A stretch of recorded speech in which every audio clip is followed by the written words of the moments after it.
All right. I'm Suzanne Taylor King. You all know that. I'm thrilled for this Coaches in conversation today.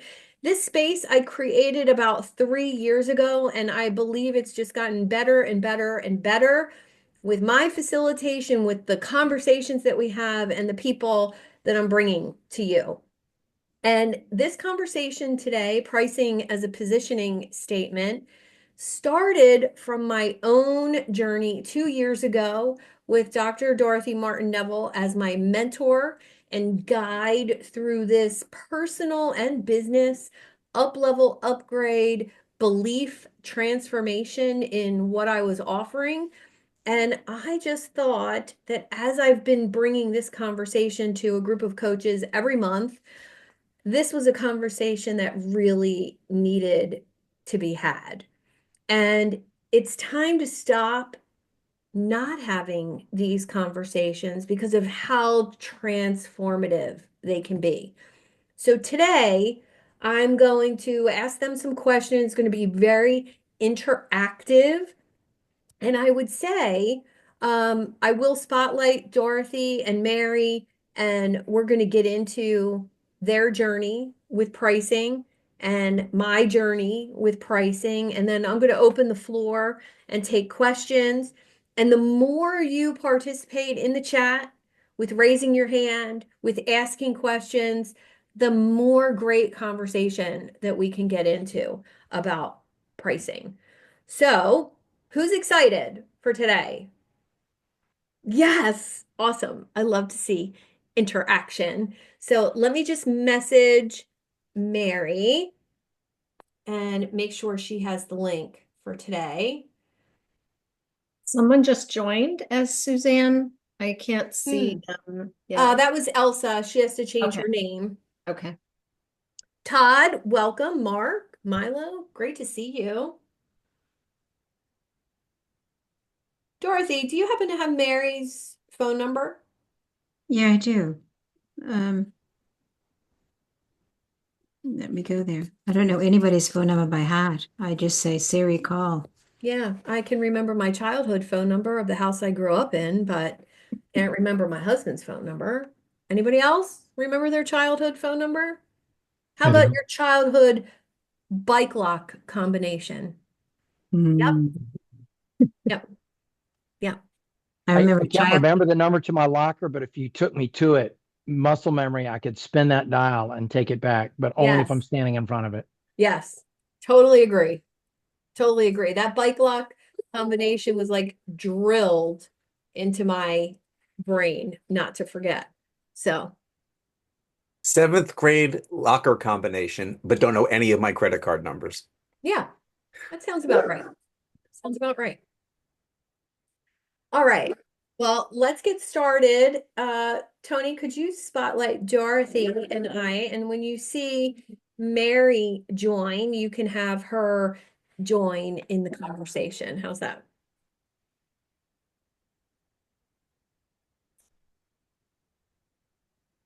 All right. Hi, Dorothy. Hello there, darling. I was just typing in Mary's phone numbers. Oh, thank you. Thank you. Thank you. Um, I I'm really excited to have this conversation with you. We've had so many conversations over the last 2 years, but let me just brag on you just a little bit. Dr. Dorothy Martin-Neville has written 8 books. She is a transformational coach. My dog says, hi, Dorothy.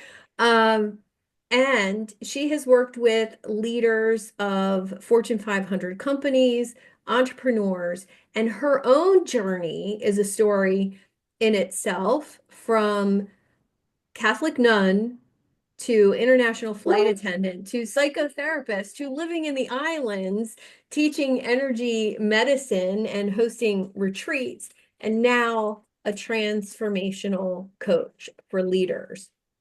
And we're going to put Dorothy's leadership assessment and report in the chat. Feel free to take that at your convenience. Welcome, Dorothy, to Coaches in Conversation. Thank you, darling. It's good to be here. You're so welcome. You're so welcome. Well, let's start off with 2 years ago when I met you. Mhm. I was going through my own personal upgrade in my business, trying to figure out where I fit in the coaching space. And you said something to me during a networking event in a breakout room, and I don't know if you even remember this or not, but you said that you saw something in the way that I had led that meeting, Mhm. and you wondered if I ever saw myself as a leader of my own group or community or running events. And I was like, no, not really, not more than what I'm doing right now. And I wonder if that ability of yours to see people's journey has really helped you in your coaching practice. Oh God, yeah. It's helped me in my coaching practice. I was a psychologist in practice for 20 plus years, and it also helped me see through my patients, see through their defenses, see through the Mhm. masks they present, see through all of the defenses they throw at you. So it's when you have that skill, and I think all of us are capable of having it. Yeah, It means being so comfortable in your own skin that you can take a look at somebody else's. yeah. And it's truly being present with somebody and seeing who they are. Yeah, well, thank you so much Mhm. for seeing me at that time. And let's talk a little bit about the personal upgrade required, because you've had your own journey in the last 2 years of upgrading your own pricing, Right. while helping me do that. And what I love about this piece of it is that you were doing this work for yourself, Hmm. at your own level of upgrading while you were helping me upgrade. And there's something so authentic and real about having a coach who's actually, or I call you a coach, a mentor, a guide for me. And you were actually doing that work too. So let's talk a little bit about going from, $25,000 a year for your coaching to 100 and what that looked like for you. Well, I started out because, as I said, I started out as a psychologist. Well, I started out many things from an orphanage all the way up, but in professionally, starting out as a therapist and having the audacity to raise my Mm. fees every few years. And then as a coach, starting out at 25,000, because at that point in time, 18 years ago, I thought that was a huge amount of money, right? But it was Yeah. what the going rate was. And then maybe 10 years later, realizing that more people had up leveled. So I went from 25 to 35, and then I went from 35 to 50. And then I was at 50 for, golly, maybe 4 years, something like Mhm. that. I'm guessing about 4 years or so at 50,000. And then stepped back and realized when I looked at all the people I had met who were coaches, what their training was, what their skills were, what Mhm. they were offering, Yeah. and how much personal process they had done, which to me is huge as a coach. So, how much personal process they had done, I realized, wait a minute, I'm more on the higher level of qualifications. I've got more experience. I have founded 5 companies at this point, LLCs, 501(c)(3, and S Corp. That I had a lot to bring to the table. Mhm. And I also realized that the more we ask of people, the more we end up asking of ourselves. Yeah. And if I'm going to be asking that of you, I've got to be ahead of you in growth. I've got to be ahead of you in personal development. I've got to be ahead of you in professional development. So the challenge to me was if I up leveled my clients, I'm going to be up leveling myself. Yeah. And that was exciting. I love personal growth. I love professional growth. That was exciting for me to do. And also, I realized that when clients pay more money, they become more invested. Yeah. And you reach a level where, as I'm seeing, the more you work with multi-million dollar clients, the more they're frightened about money. Mm. which doesn't have to make an ounce of sense as a child growing up in the housing projects in the inner city. Um, to me, having no money is you're eating spaghetti or hot dogs until Friday when dad gets paid again, right? Mhm. But no money can also mean I've got several million invested in many places, but I don't have any cash fluency. Yeah. And you end up beginning to see through the stories and you start to help your people through their stories, which you can't do if you haven't confronted your own stories around money, your own stories around ability, your own stories around letting go and moving forward. And to me, the more up leveling you do, the more you call yourself to get better at your craft. The more up leveling you do, the higher level of client, the higher level of expectation you bring in. So it Yeah. becomes this wonderful catch 22 of I want better clients. I need to be a better coach. I want, or whatever it is you're doing. All right. I want to bring more skill. I need to bring in people who need increased skills. Right. I don't work with somebody who's, I'm thinking maybe I sort of kind of want to start a business. That was my therapy days. These days are I already have it and now I'm going forward. Yeah. So you have to look at who you want to become as well as what you want to do and who's going to call you to do that. Well, if it's not yourself, I don't know who's going to call it. Nobody's going to call Right. you to do Right. that. And I'd love to know a little bit about what's required, you know, certification wise, education wise, you know, all of these things that we measure, good coaching or good consulting, or it could be video creation or editing. What's that next level for you? Now, there is a difference. I remember the days of getting one certification after another because I didn't feel good enough to Mm. charge people or help people. Oh, I need this one more thing, and then I'll be ready, and then I'll be ready. But there's a difference in intentionally deciding what is required so that I can charge more. What is required of me, education wise, skill wise, um, you know, maybe it's your website appearance, maybe it's your social media appearance, maybe you need to write a book, maybe it is another certification. What does that look like? To look at it from that perspective instead of, oh, I don't feel good enough. I need one more thing. I think there's two sides to that. I think you can get caught up in spending your life accumulating certifications. Mhm. The real gift you bring to people is who you are, your experience, and then the education. I do believe folks need to be certified in whatever their skill is. Right? Not everybody in the world, thank God, is a coach. There's many other skills that are needed out here. And so becoming educated in your particular expertise is phenomenal. After that, it's your experience in it that makes you the expert. Nobody has said to me, not one of my clients has said to me, what was your cum in college? All right. Not one of them has said, what college did you go to? All of that was pretty irrelevant. It's, Mhm. do you have the skills I need to get me where I want to go? Yeah. And those skills aren't academic. There's so much more of what is your experience and who are you and how well do you work with people? Yeah. If you don't treat them with respect, you're not going to have them. Yeah.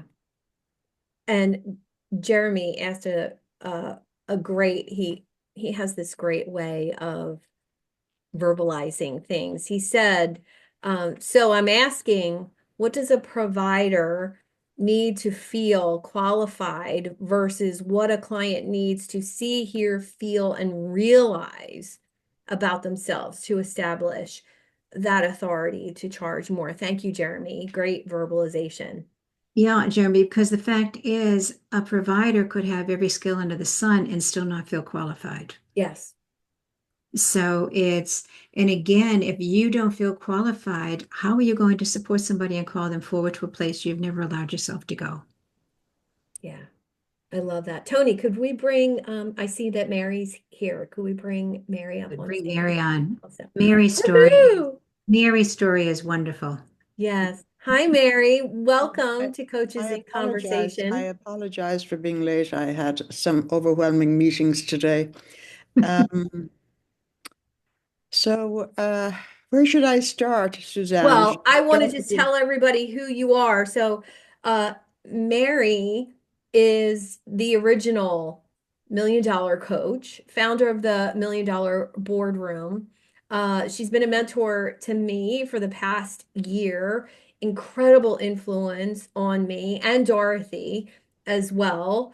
And I want to just say thank you, thank you, thank you for pouring into me like you have. And it's been so incredible to have your influence in my life. And I'd love if you're willing to share the story of your first million dollar client.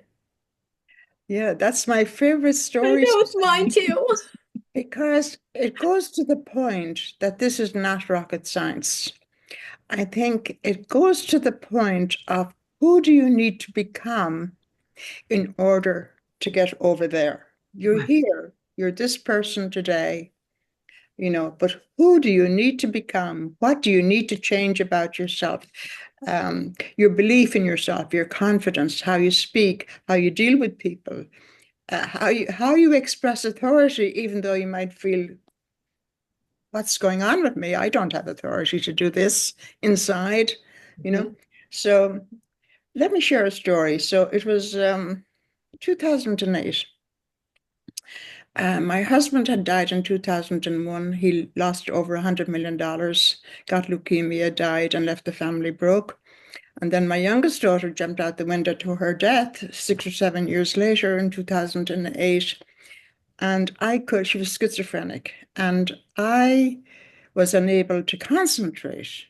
I lost my job in corporate America because if you asked me my name, I would like give you a blank stare and say, who are you? Anyways, so here I am in New York, living on my social security, which will not pay my rent. So I'm thinking, I'll clean houses, I'll become a professional organizer, get out of my head, into my hands, do something different. So my oldest daughter's a lawyer, and she was out in the Persian Gulf, Bahrain at the time, and she says, Mom, why don't you come out to Bahrain and visit me for Christmas? I said, what? I can't even go to Starbucks for a cup of coffee right now, much less go to Bahrain for Christmas. She said, I'll gift you the ticket. So she gifted me the ticket, and off I went. And I arrive on a Thursday night because out in that part of the world, the Friday and Saturday is their weekend. Like Friday is the Sabbath and Saturday is their play day. Mhm. So I arrive on Thursday night and she hands me a box of stationery. And I said, I'm not going to be looking for a job out here. What do I need with a box of stationery? And she said, open it. And it was a box of flyers. Mary Shakun will present a workshop on Saturday. Now, this is Thursday night, and we're talking the immediate following Saturday on how to live a fearless life. Well, I freaked out. Mm. I had never done a workshop. And she says, you can do this. I can't support you. You have no money, and I have student debt, and yada, yada. And I can't. I said, I didn't ask you to support me. I can, well, support myself. I'll find something to do. So anyway, I said, what am I going to talk about? So little time to prepare when people spend weeks and weeks preparing to present a workshop. So anyways, she had organized the venue. A friend who owned a local hotel, our manager of the local hotel, gave us the dining room. And when I arrived at the hotel, there was a big photograph of Mary. How to live a fearless life. Well, if I wasn't freaking out before, I'm freaking out now. And in the car out to the venue, I said, well, I was always kind of the go-to person in corporate America, regardless of whether I worked at the C level or a secretary. Mary, I want to be a vice president or the senior vice president. How can I do that kind of thing? Or I want to send my kids to Harvard, or so-and-so is coming in and I need to entertain them. Where shall I entertain them? So on the way out, I said, well, how much, if somebody wants me to coach them up the ladder in the corporate world, how much should I charge? $200 a session, $300 a session. Now, remember, this was Christmas 2008. Mhm. And she stops for a moment and she puts on her best poker face. And she said, "Are you crazy?" She says, "Mom, you were really daft." She said, "This is what you do. Your husband, because my husband forged his signature, my signature on papers to release the monies. He was in venture capital. It's a whole other story." She said, "Mom, your husband took your money and lost it. Then your daughter, youngest daughter, jumped out the window and you're still standing. So yes, you can do this." And she said, "This is what you do. You put on your best poker face, you curl your toes in your shoes, and you spit out, 'I have $1 million program. I have a program for 10 months, and the cost is $1 million.' And then you zip it. Because if you open your mouth yet again, you'll unsell everything you're sold." And that is my featured article on my LinkedIn. Mhm. So after the workshop, this guy came up. He was from Boston, working in Dubai, and people came from, like, 500 people showed up, and I had no money, and she charged $200 a head for 4 hours. I Wow. said, "What?" Wow. So I ended up with $10,000 cash after that. And this guy came up, and he was very grand and upper crust and from Boston, had gone to Oxford and Cambridge, and the accent and the attitude. And he said, "Mary, that was great. Uh, are you a coach?" So I wasn't a coach. So I said, "Well, how can I support you?" was my quick response. Well, he said, "I'm an investment banker. I went to Harvard. I come from a very illustrious Boston family, and I have 3 black marks or 2 black marks against me where I work. And if I get another one, I'm out. And I want to be a partner in this law firm or this investment banking firm. Can you help me do that?" I said, "Sure, I can help you." And even though, I had a master's degree in math, I worked as a secretary at a very small, posh investment banking company when I first arrived in New York. And I stayed there for 3 years. But I always had an uncanny sense of watching how people play the game and all the politics, the inside politics that go on in an office, but who becomes partner, who gets this bonuses and all of that.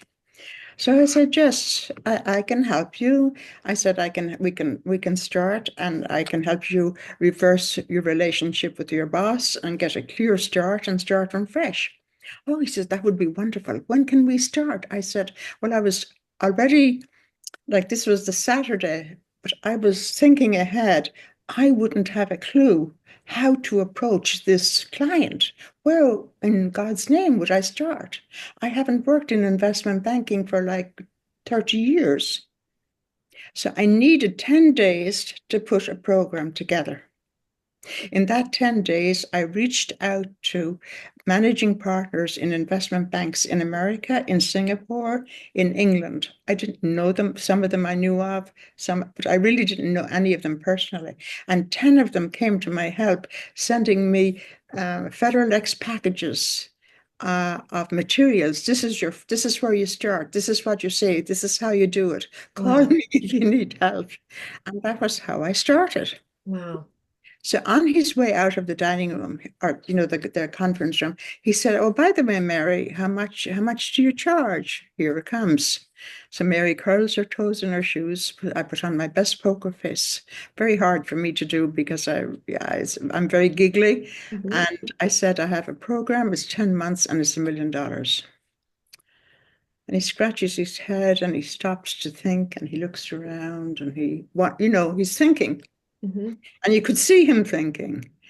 And he says, "No problem. You have my business card. Send me your banking details and I'll wire you the money." And I said, "Okay." And we'll start 1 week from Monday. So like 10 days later, we started. But you only need to be one session, one step ahead of your client. Yeah.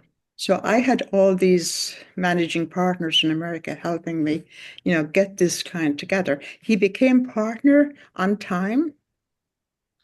It took a lot of work. We dressed him, redressed him, taught him etiquette, how to speak to his peers, he had a PhD. Not, I mean, when I say this, I'm talking slang English. He had a PhD in book smarts, Mm. but nothing stupid in street smarts. So anyway, he sent me two more people, they sent me two more people, and so on and on and on. And in 2015, I decided, I better learn how to do this from scratch instead of, without referrals. Yeah. In 2015, there was no AI at the time, and AI has cut down on this research time from 100 hours to 5 minutes, really. Yes. Yes.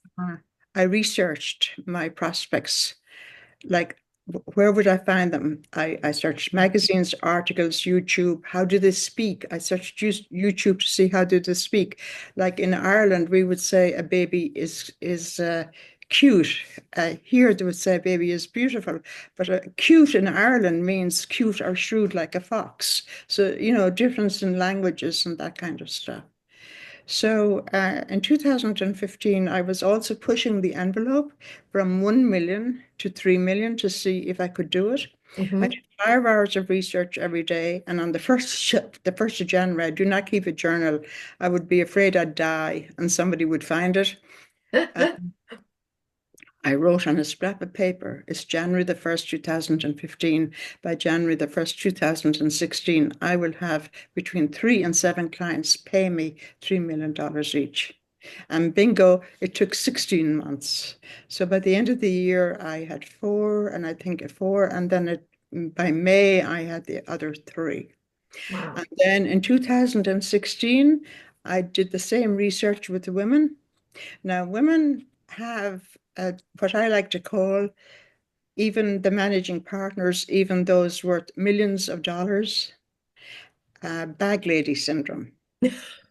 And the bag lady syndrome is that they all fear, especially the ones who are single or divorced, they all fear they're going to end up under a bridge, like under the Brooklyn Bridge, with all their bags attached to them and no money. And that is their biggest fear.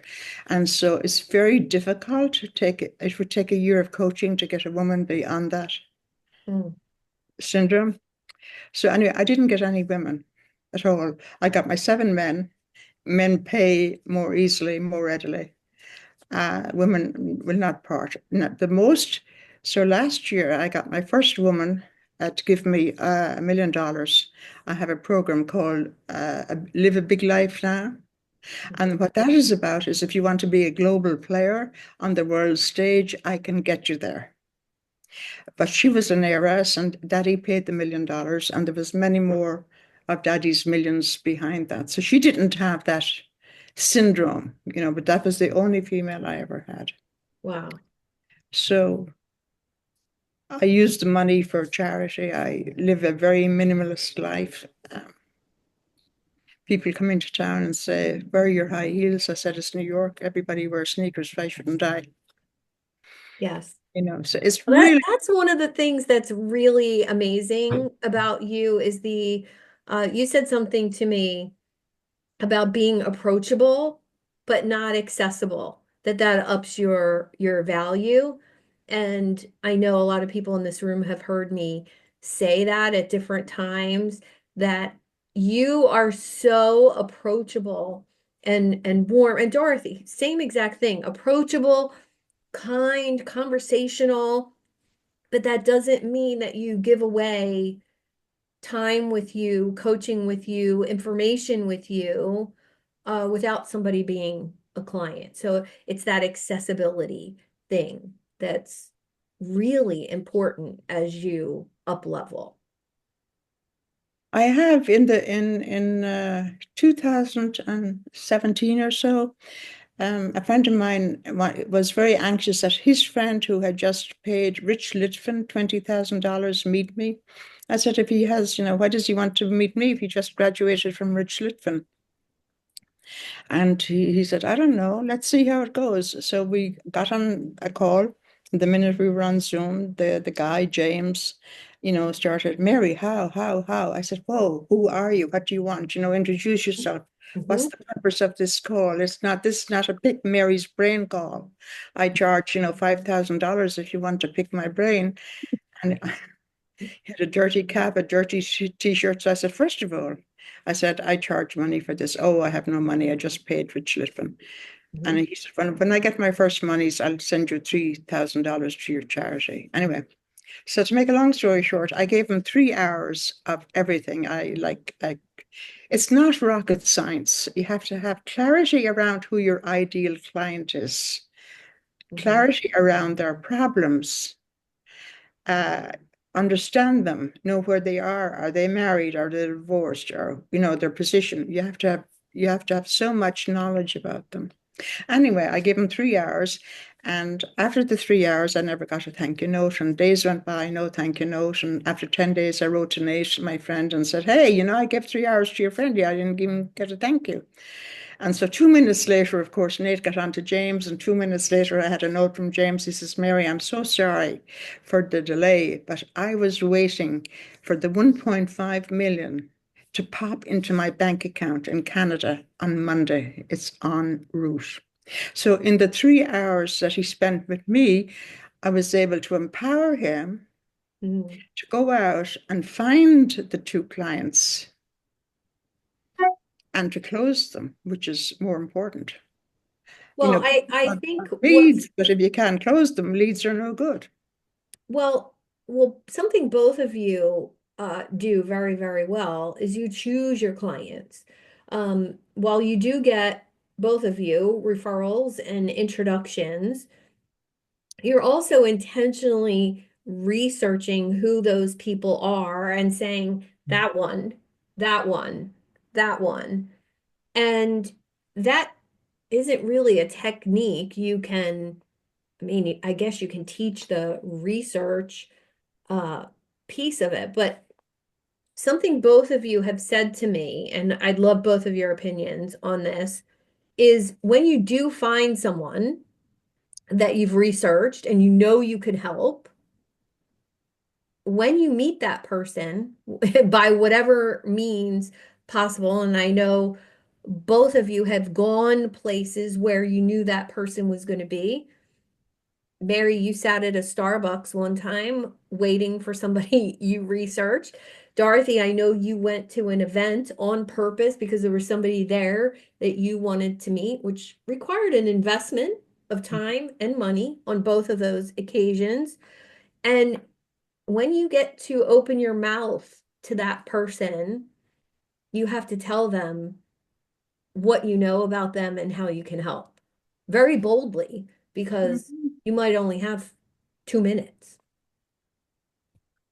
I had this conversation with somebody last week, and I said, you have to, when you're very shy and you're introverted and you don't know what to say, or, oh my God, how am I going to say this? Or, what am I going to say to this person? I really need this guy. And the more anxious you are inside because you need the money or you need whatever, it's more difficult for you to spit it out and to speak articulately.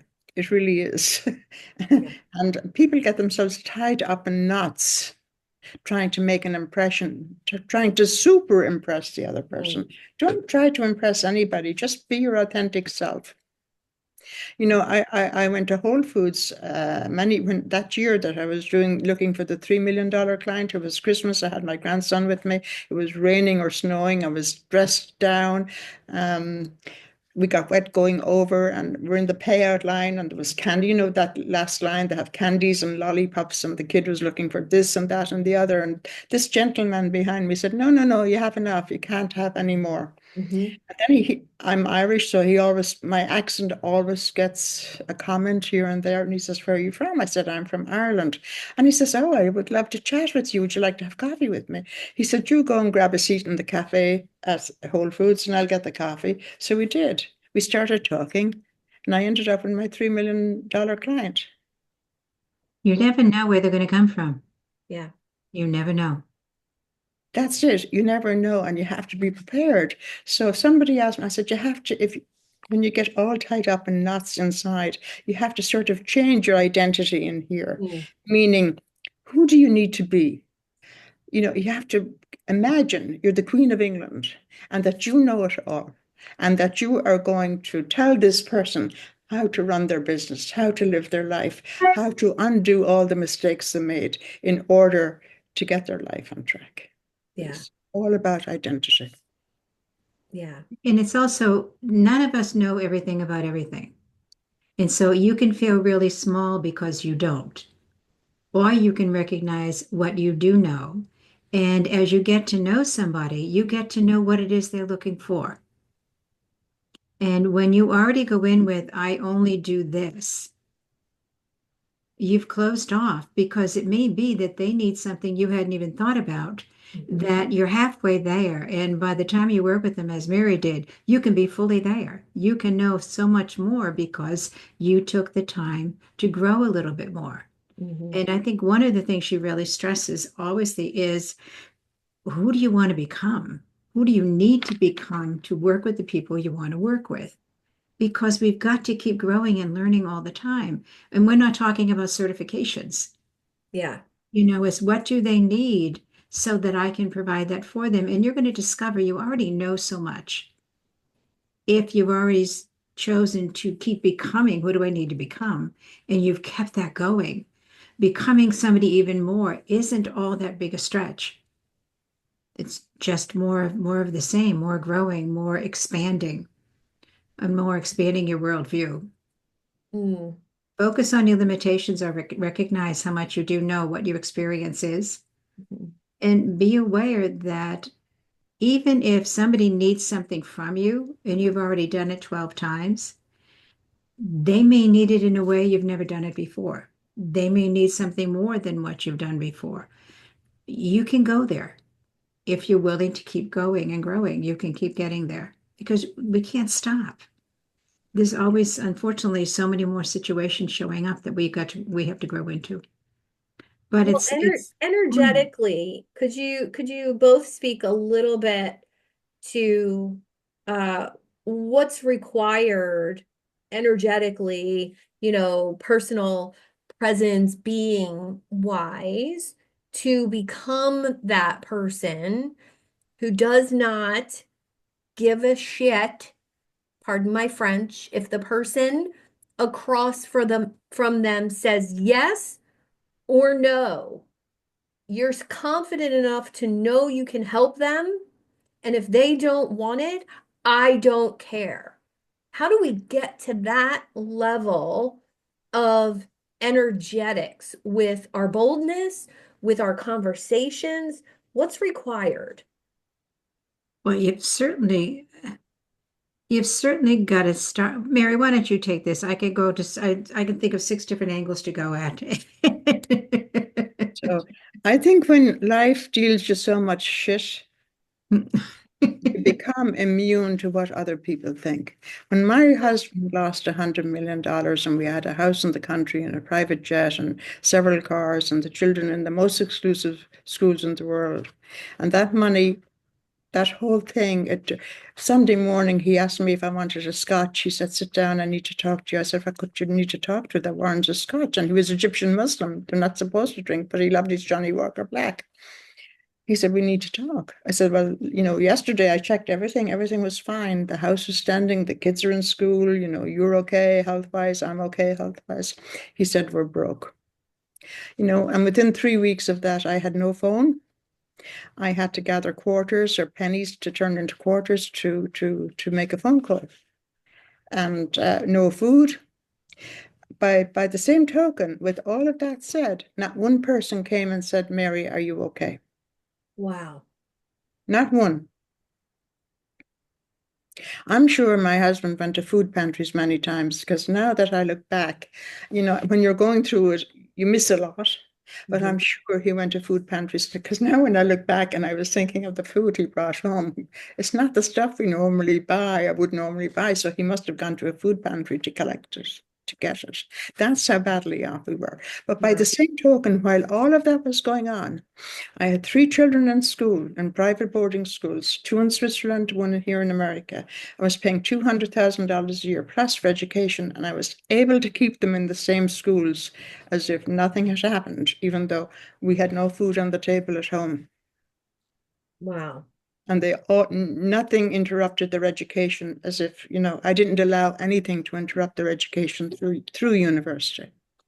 Look at the adaptability. Look at the absolute adaptability Mary has. And I think that's a huge trait that we bring into what we do. I mean, Mary adapted and as she continues to in all of the philanthropic work she has done, all the charity she has done, because she's such a loving, giving woman. you know, but at the same time, she knows who she is. Yeah. So when you ask me, my first thought is you've got to be so comfortable in your own skin that no matter what happens, you know you're going to be okay. And it doesn't, we've both been married. I can't imagine going through the things she's been through. But I was raised in an orphanage and then adopted and raised in the housing projects, not allowed to live in the house for 3 years. I lived on the streets and then moved into this home and kept my mother and brothers and sisters alive. So we can go through all of these situations and we all have a story. We can look back on our story, or we can be so comfortable in our own skin because we know we're going to be okay. Yeah. What we go through, we're going to be okay. And when you know that, if some client doesn't want to work with you, it doesn't put you under that bridge Mary's talking about. All right. They don't work with you. Okay. I probably would not have done well with them anyway if that's what the situation is. And you Yes. don't want that client that you think, how many more months do I have with him? Those are exhausting. And no matter what the price, you didn't make enough. All right. You want the clients that call you to keep growing, to be excited, to go and just be alive. And you realize not only you're comfortable in your own skin, you're loving life. Hugely different experience. So why not Hugely. go there? Well, I love the commonality of reinvention here. And, I'd love to challenge the audience. We're going to take some questions and stuff in a second. The idea of reinvention, uh, when I think about both of you, you're both masterful at still being the same person, but reinventing not only what you do for a living, but what you're doing in the world, how you're operating in the world. And Dorothy, one of the things you made me see about myself is that I had already reinvented myself 3 or 4 times Mm. before I became a coach. So the idea of helping other people do that, oh, I'm experienced at that. I've actually done it myself so many times. And that's one of the things that both of you bring to the table as well, is this idea of being okay with things changing, things growing, things expanding, things being different. How has that affected what you're able to charge? And also how it's affected what you charge, as how has it positioned you in the marketplace as far as being a coach, a consultant, an advisor? It's so much easier to get a client to pay you $1 million than it is for somebody to give you 10,000. Okay, can you repeat that again for the people in the back right now? It is it is so much easier to find a client and have him pay you 1 million or 3 million than it is to find a client to give you 10,000 or less. It's really difficult. How shall I say, my fees, it depends on who I'm talking to. If I'm interviewing somebody in a consultation and I feel that, they're strapped for cash and that they're really telling the truth, I might give it to them for free, but I'm not going to execute it. Mm-hmm. I've given my $1 Million Boardroom away for $4,000 to people who wanted to learn, but I've also charged 40,000, depending on the needs of the person I'm speaking to. So I don't have a set fee, but for me, I'm very compassionate, and it's not all about the money. Money is no good. My husband died from leukemia. He had nothing. 12 or 14 months before, he had in excess of $100 million and a thriving company. My youngest daughter was schizophrenic. She jumped out the window. She was an artist, pianist, you name it, she had a beautiful life going for herself, and she's gone. Life is so fragile. Yeah. And if you can't do something with the money you have, what's the point in hoarding millions of dollars in the bank? I have a friend who inherited $1 billion, and she wouldn't even pay a cup of coffee for me. What's the point? Yeah. Yeah. So I find that the more I gave, which I gave most of it, 90% of it, more than 90% of it away to orphans or children or water or one thing or another, the more I give, the more I get. I guarantee you, one day I gave $5 million away and I got 10 million in, Mm. Wow. you know. It's that comfort, again, the comfort in your own skin, but the comfort with life. And I hadn't thought of it in the context you put it, in that the adaptability, yes, but continuously reinventing ourselves. Mhm. It's about believing Why in not? yourself Why and being not? authentic. Yeah. Yeah. Being authentic and believing that you're okay, believing that what you have to offer is fine. Believe Hmm. you don't have to go and train to be a public speaker. Um, I've seen people command a lot of money and they can barely string, a sentence together without practicing it over and over and over again. So Yeah. Yeah. I love it. All right. Are you two open for taking some questions from our tribe here today?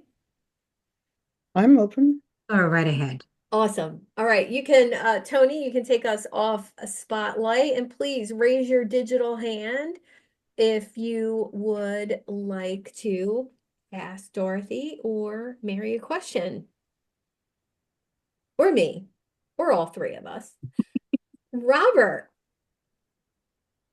I posted it in the chat also, but I'll just ask you the question directly since that's the opportunity. But how did you shift your focus from what the hell am I going to do to I've got this? And the two elements that I heard you talking about were the identity that you held for yourself, who you needed to become, and also where you were focusing your attention. Because I'll just speak for myself, maybe not all the people on this call, but I find myself a lot of times thinking, I don't know how the hell to find high, high ticket clients. I don't know what I can offer that has that much value, so like I could tell that my attention, the amount of time and the intensity I'm giving to what's not possible is greater than the time and intensity I'm giving to what's possible. And it's like, maybe that's the problem. Maybe I just need to shift that focus. Mm. You're speaking to me, Rob. Sure. So Yes, listen, today AI has changed everything so significantly. You don't even need to think anymore. So about 6 or 8 weeks ago, I thought, I wonder how AI would help me in my research. So I plugged the question into ChatGPT, give me 20 companies that are financially challenged at this moment in time. This was about 6 or 8 weeks ago. And I got 20 bankrupt companies back, and that's no good. Once a company is bankrupt, it's done. Then I said, give me 20 CEOs who find themselves challenged financially, for their companies are challenged financially and they're challenged emotionally and yada, yada. It gave me 20 companies. Like 5 minutes. It gave me the name, the company, the address, the email, the problem, how I would solve it. And then I asked the question, how would Mary Shakun, business coach, play a role in all of this or help or something like that? They gave me those answers too. And then at the end of it, they said, would you like me to compose a letter to Mr. Risher, the chairman of Lyft? I said, sure. Now, I was in conversation with somebody at the time. They wanted me to work on a conference on filling 10 seats at a conference, a 1 week retreat for them for $100,000 each, which, is really easy. And I had never said I would. I just said, I'll help you. Right. And I gave this list of 20 people. They were anxious to get $1 million clients, and they were anxious to get clients into a retreat for $100,000 a week. And I sent the list to them. And 2 weeks later, I wrote and said, well, how many clients have you gotten from that list? How many phone calls have you made? Nobody. You can't procrastinate. You have to take the ball on the hop immediately. I don't care what you have to do. Even if you're dying to go to the bathroom, you have to wait. Really. I mean, it's that. Yeah. If you don't do it then, somebody else will get there before you. And you can't do But then you're procrastinating. And if you're procrastinating, you're giving time for the fear to set in, for all the stories to set in. It's not going to Right. work. I'm not good enough. Somebody else is smarter. Somebody else is better at it. Somebody else can sell it better. And by the time you come back from the bathroom, go to bed because you've given up on everything that needed to be done. Yeah. So one of the points of Mary saying it, do it quickly before somebody else. It's also do it quickly before you tell yourself enough stories to sabotage yourself before you start. Yes, exactly. Exactly. So I don't wait. So like it's been a lot of fun and games. I know these Yeah. people haven't made any phone calls. So you just have to be like with AI today, there's no excuses anymore. When I was doing it in 2015, I had about 20 subscriptions to Financial Times, the New York Times, Fast Company, Entrepreneur Inc., Forbes, Fortune, YouTube Premium, and any place I would find these people. So after a while, you develop a sense. I mean, you can look at the photograph of somebody and say, that person might have $1 billion in the bank, but he doesn't look too happy. Your intuition kicks in. Let me Mhm. see what's going on with him. And I would start, at first I would do an internet search to see what's going on. Then I would look for, if he's published in Inc. or any of these magazines, or if anybody published a story about him. So any place you could find information and then I would look at the company and how the company is doing. But I have to tell you this, though, my first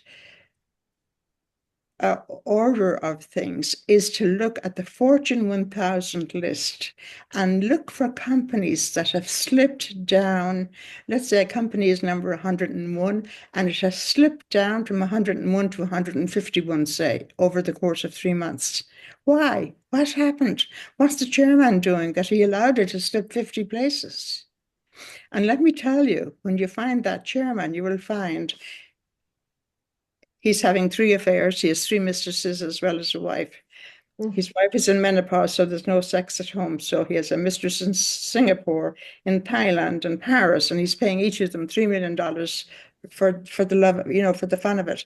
And he has kids, and he's not giving any attention to the family. And the boys, especially, are starting to go awry and get into trouble and do drugs, and everything is falling apart. And the company is falling apart. He has lost control over the C-suite. So, like, how do you start to bring all of that together? How do you start to bring him together? So I have traveled to Singapore, I have traveled to Thailand, and I have traveled to Paris to find a divorce lawyer who will write a letter and a check for 3 million to these mistresses to get rid of them so that, do not disturb or no more outreach to him. It's crazy. Yeah. And then I had, one of my $3 million clients was, he had just sold a big business and I saw him, I was in London at the airport. I saw him on Channel 4 being interviewed and I knew him. I didn't know him personally, but I knew what he looked like. He was 6 foot, he had a strong body, a six-pack in shape. Now, on Channel 4, about 18 months after selling his business, he has gained 75 pounds. His eyes are glazed over. He's slurring his words and he's on drugs. So I called Channel 4 the next morning before I left London, got his cell phone from the innocent secretary who gave me his cell phone number. And when I got back to New York, I called. I said, I'm going to be in California on Wednesday. I had no plans to be in California, but it was depending on him. If he was receptive to meeting me for coffee, I'll be in California. So he said, I'd love to have coffee with you. But I already knew where he lived. I already knew there was a Starbucks under his building. So I said, I'll meet you there. And he says, great. And within 45 minutes, I had my $3 million wired to my bank account. I had him promise that he's going to go to rehab for 8 weeks before I start with him. I will visit him every 2 weeks. We got a new apartment for him. I got a chef come private, what do you call private trainer. And we got him first. You have to build the person first so he can take charge of his company. Notice what Mary's It's talking saying about. to you, you each one of you, you have to build yourselves first. Mhm. Yeah. And notice what she's talking about. She's not saying I see them for 1 hour a week. Yeah. She's not saying that I have these rules and regulations. What does the client need? When you start getting more higher end clients, you don't say, I'll see you Tuesday from 8 to 9. You're not a therapist, right? It's what do they need? How can you support them? And amazing things happen. I just came back a month ago from a client was doing her first workshop in France, asked me if I would go and support her. So I went to a French chateau in southern France, and she had just had a photo shoot done with Jane Fonda's stylist, her videographer, Jane Fonda's photographer. And they all said, "Oh my God, you're gorgeous. Could we do a whole photo shoot for you?" Now she paid tens of thousands of dollars.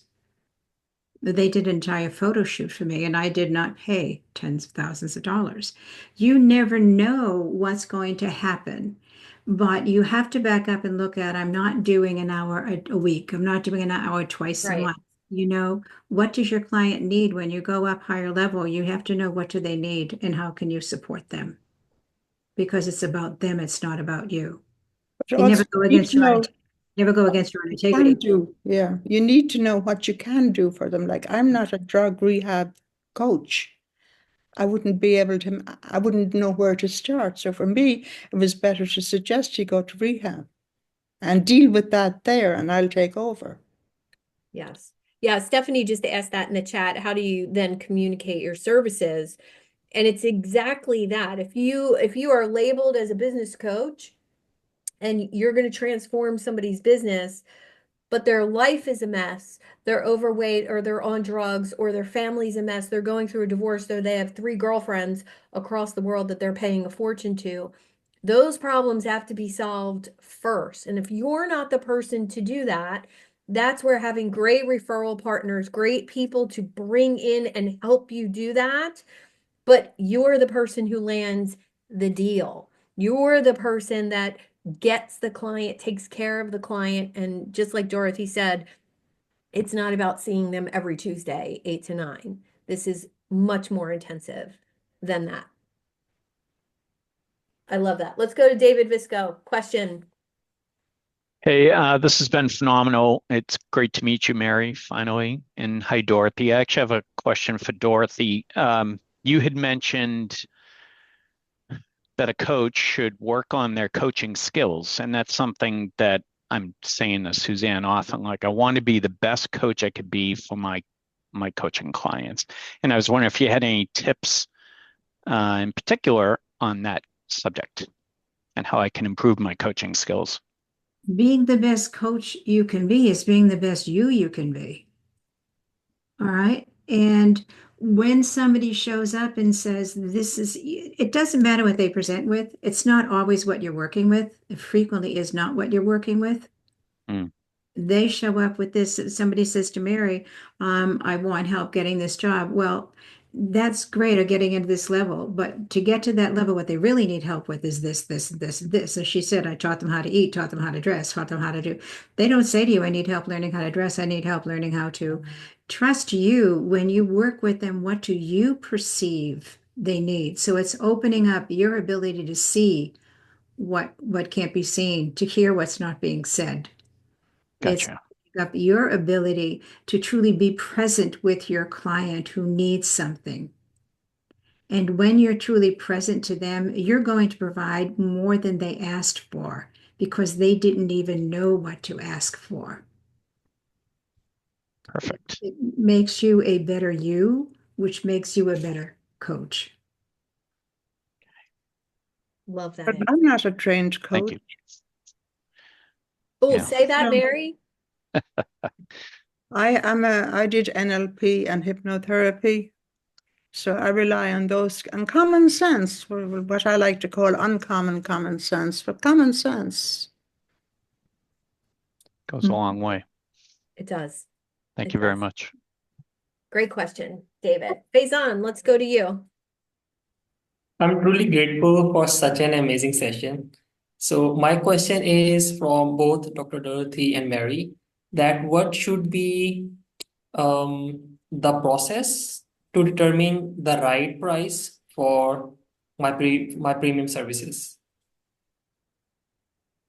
The price? How Yes. you consider the price? Yes. Well, honestly, I come back to common sense. Mhm. Okay, so it depends on the person. It depends if you have and the role he plays. If you have the CEO of a Fortune 500 company in trouble, he's in deep shit if he comes looking for a coach. The company is too. And like, for example, when I charge $1 million, like that first client I had, he was an investment banker and he scratched his head about paying $1 million. But truth of the matter is, an investment banker will earn hundreds of millions of dollars during their lifetime. So what's 1 million to save their job and to get them on the right track? And the same is true of every client. What do they need? Where are they? How much have they fucked their lives up? What will it take to get them back on track? Is it going to be a lot of money? Is it going to be a lot of effort on your part? And I would say the minimum should be $10,000 for 4 months or something like that. Mm. I talked to somebody today and I was blown away when I asked her how much she paid to a mutual friend. And she said $100,000 plus 12% commission. I said, what? I felt that was really way out of line for that particular offer that we're talking about. But I come back to common sense. If somebody is starting out, for example, let's say somebody wants to lose 50 pounds and they're having a really hard time struggling with it.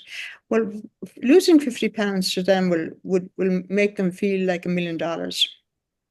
But they won't have $1 million to pay you to help them lose the weight. So you have to discern, and this is where your research comes in before you meet with them, is what kind of money are they earning? And if they're a coach, how much do they charge their clients? If they're not a coach and they're just an ordinary person on the street, you have to gauge during the conversation what that person is willing to pay. How important is it for them to achieve their goal?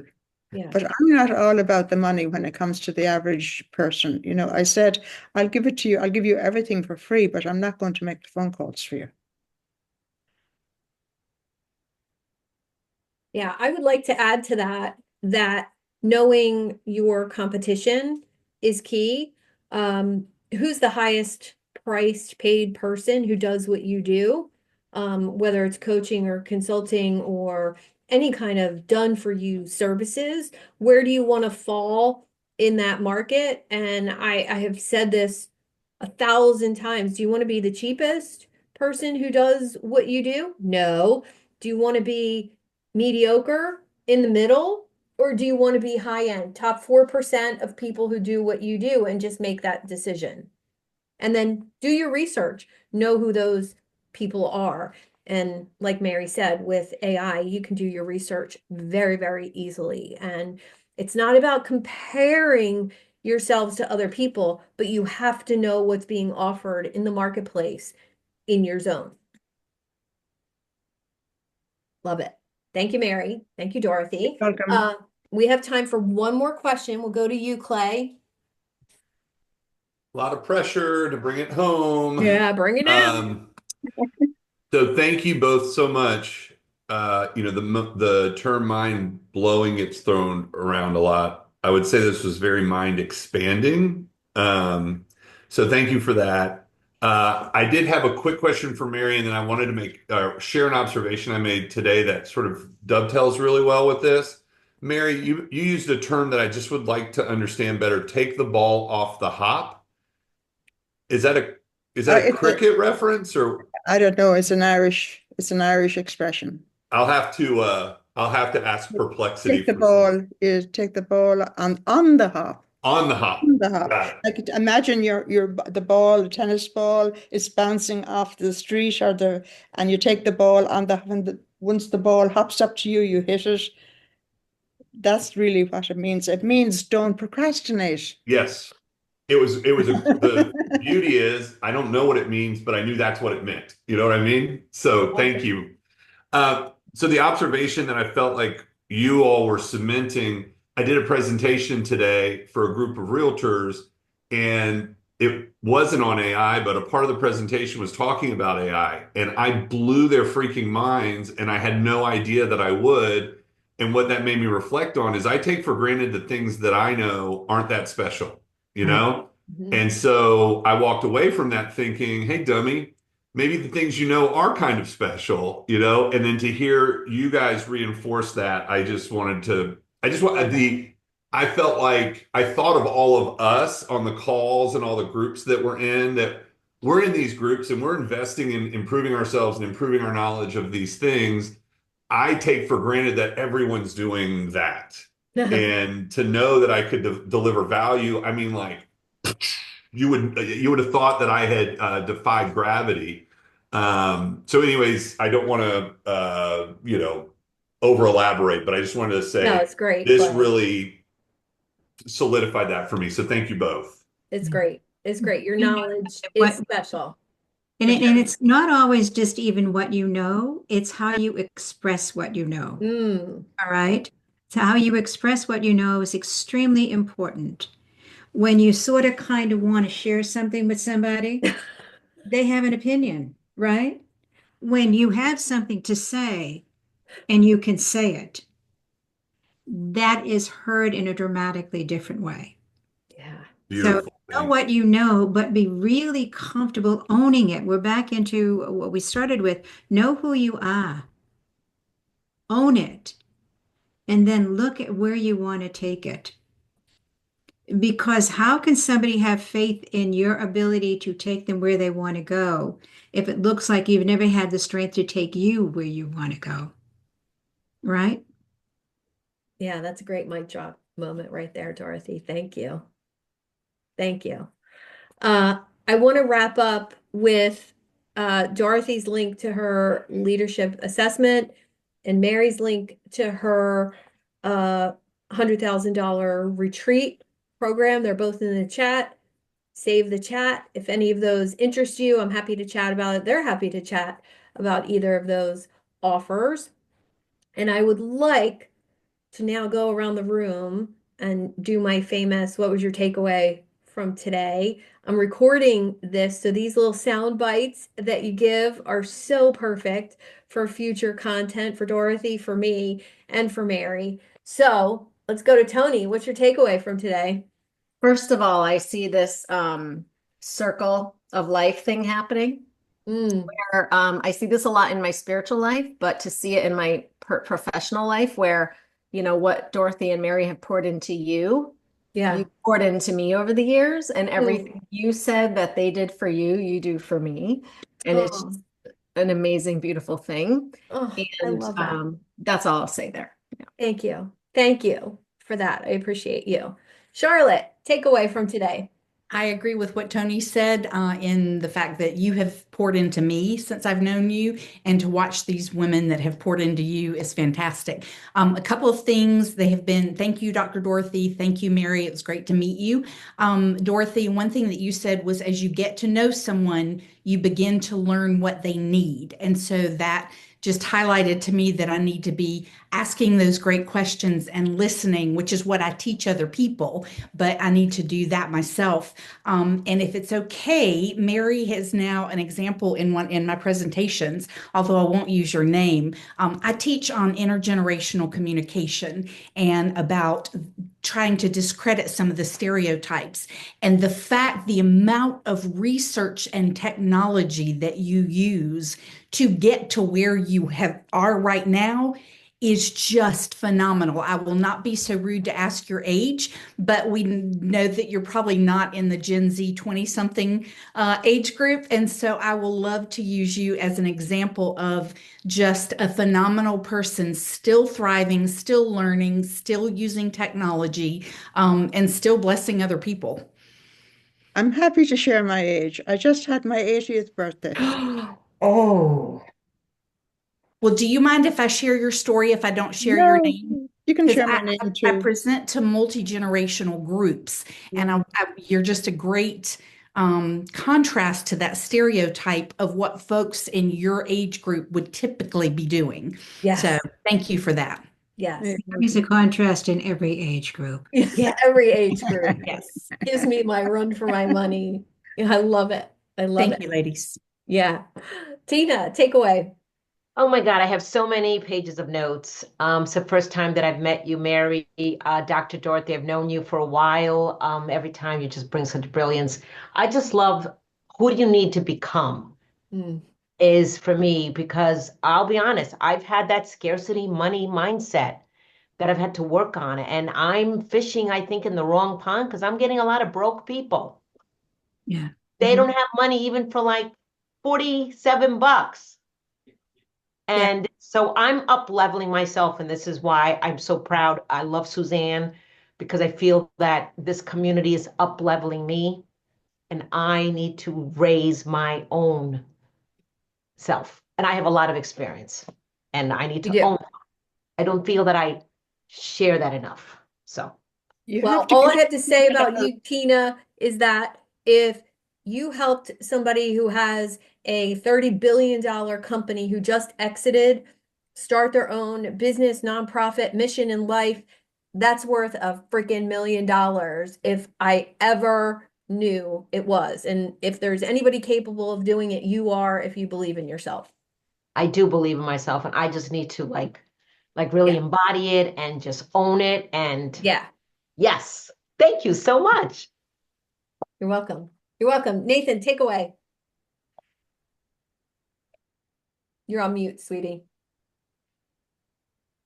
Does help if I turn that on. Yes. Anyway, yeah, it made my head spin in a really good way. Woo! On the other hand, it made me realize that my knowledge to do with the narcissism, and I'm not joking when I say it took me 47 years to figure it out. That's not a joke. I've been working on this since I was 19. Yep. And I only figured it out a few weeks ago. And when I was listening to what Mary said, it's like, is this worth $1 million? Damn right, it's to somebody, maybe to several somebodies, because my knowledge is not common. Most people don't know what I know. And I know I could help, well, the right people for sure. Perfect takeaway. Thank you, Nathan. Jeremy, Most takeaway. welcome. I got to go rapid fire now because This was nothing none of you said, but it was in evidence in the entire conversation, which is you become the company you keep, and your community determines what's possible and what's real. So you've got to get yourself in the right rooms with the right people moving in the right directions for your goals. Nice. Does that mean you're going to come hang out with me more often? I would love it. Maybe. Cool. All right. Don't tease me. Rob Murray, take away. Well, I was going to say the same thing, but I'm going to add a nuance. Be in the right room with the right people, but be the right person while you're in that room. Yes. Yes. So good. Clay, take away.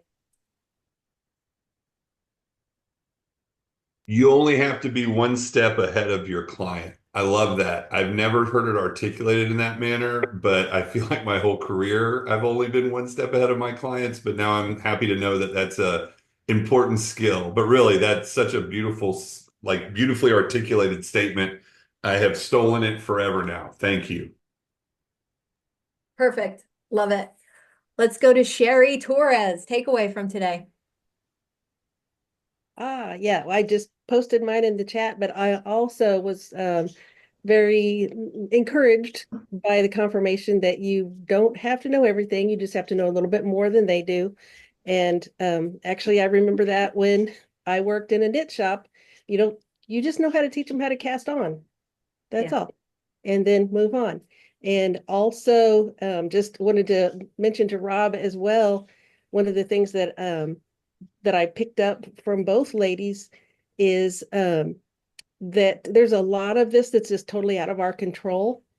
So we don't have to know how, but as long as we focus our intention on the what that we want to accomplish, a lot of hows are going to happen in surprising ways. So both ladies, you just confirmed that with me as well, and I really appreciate it. Love it. Thanks, Sherry. Let's go, Mike O'Neill. Takeaway from today. No question. It's taking the ball off the hot or on the hop, if you will. I went back and looked at it, and from a baseball standpoint, you got to have quick reaction. Footwork is crucial, and where your glove is positioned. And if you're going to be the person that's going to be best serving the client, you got to do all three of those things. I love the expressions. Thanks for sharing it. Yeah, goes perfect with your brand too, I must say. Yes, it does. Thank you. Yeah. Being focused is so important. To just say that what Mary didn't say was before all of this happened with Perplexity and ChatGPT and all of these places, Mary was spending 5 hours a day doing research. It's just you commit to whatever you need to do to get to where you want to go. You don't sort of kind of do it. This is what I want. This is where I'm going to go. This is the work I'm going to put in, and do it. And do it. And there can be 100 other people who need something from you, but do what you need to do to get to where you want to go. And then you can deal with them on the side after you're done. But do what you want to do. Thank you, Dorothy. Milo, takeaway from today. Sure. Asking what it is that you can do to help and what their situation is rather than telling them what you do. You can always backpedal to what you do, but if you don't hear what they need, you don't know how to express what you do as well as you could.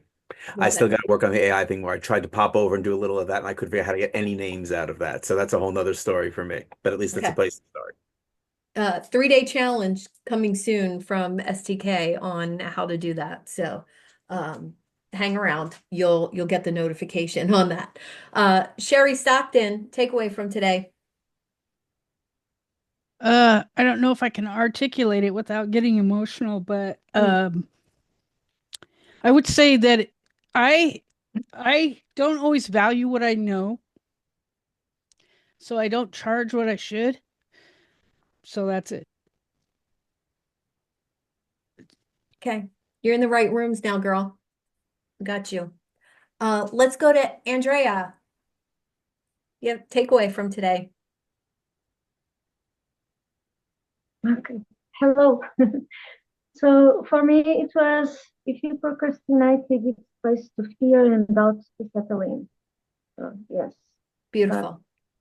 Beautiful. Thanks for being here today. Rob, Fenstermaker, takeaway from today.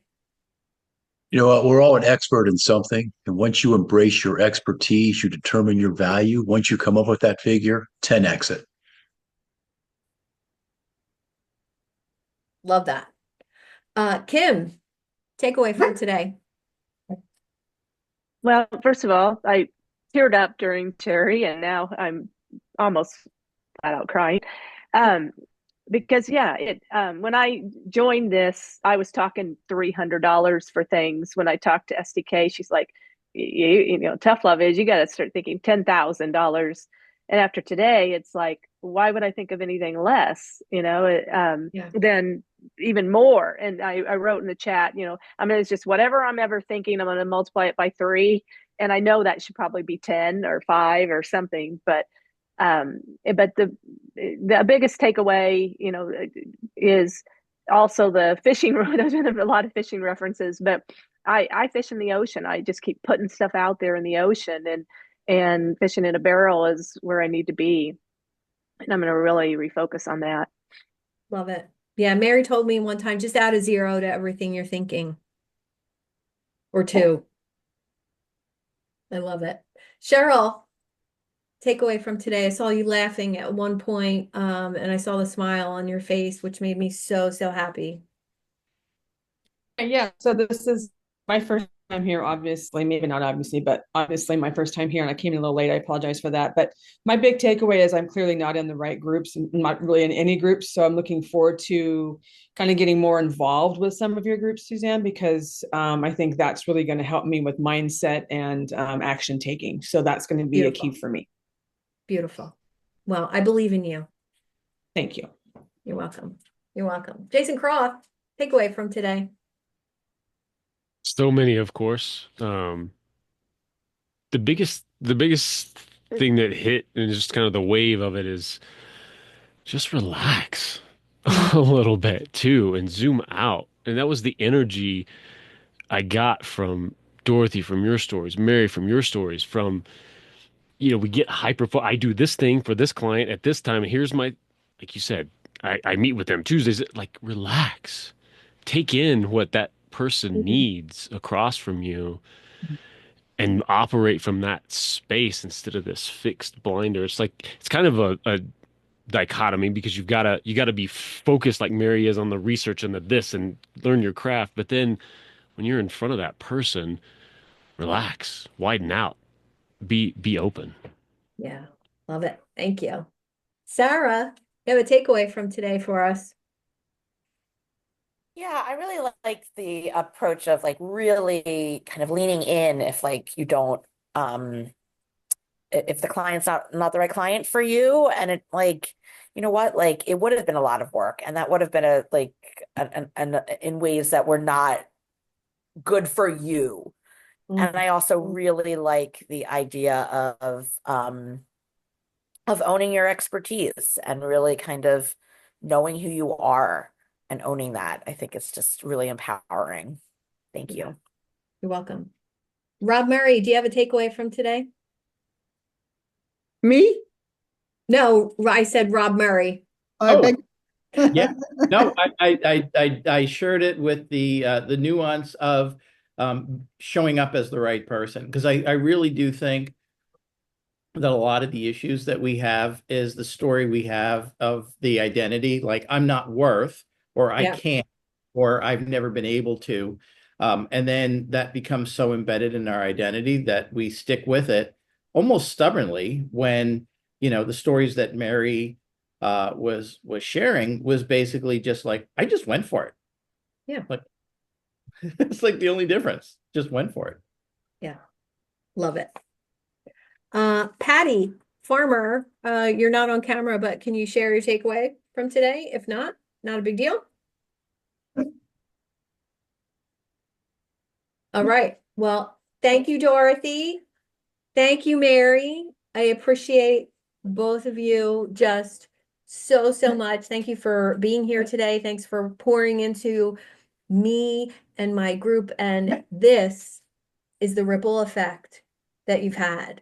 So thank you from the bottom of my heart for pouring into me so that I get to pour into other people. And now I'm going to cry and my whole family's waiting for me because our lawyer is here to do amazing things for my business. I got to wrap up, but thank you. Thank you, Mary. You're Thank very you, welcome. Dorothy. Sorry I was late. Oh, you're fine. Yeah, we got you. You're worth it, Mary. Yes. All right. Thank you, everyone. Thank you. Bye-bye. Tony, I'll talk to you tomorrow. All right, babe.